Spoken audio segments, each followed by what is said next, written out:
Hello everyone, welcome back to my short series where I'm attempting to make my own wedding dress as a beginner sewist.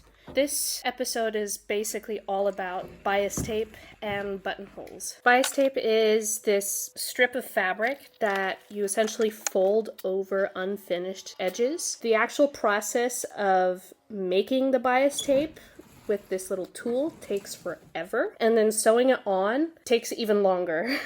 So I spent like almost a whole day just ironing, and then I spent another whole day just sewing on bias tape, and I got so much footage that I made this funny clip from it.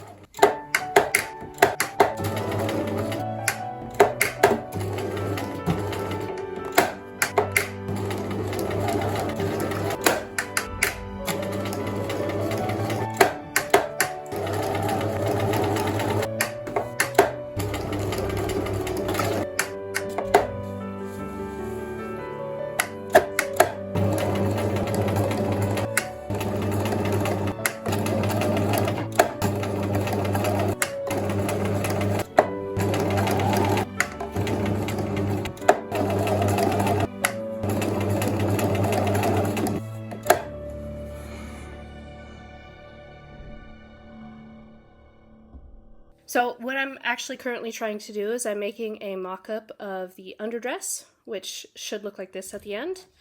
Where we left off last time was serging, basically, so I got all of the seams serged, I got the sleeves sewn on, and after I finished sewing on all of the bias tape, I started teaching myself how to sew buttonholes, which was actually a lot harder than I thought it would be.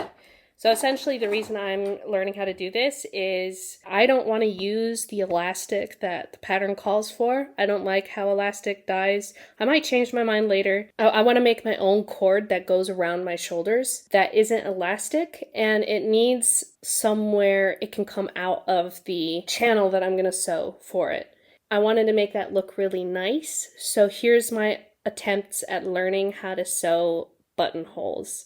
And I think I got pretty good at it, but that's all I had time for this video, so tune in next time to see me actually sew a buttonhole, sew the channel, and then try on the finished underdress. Thank you so much for watching.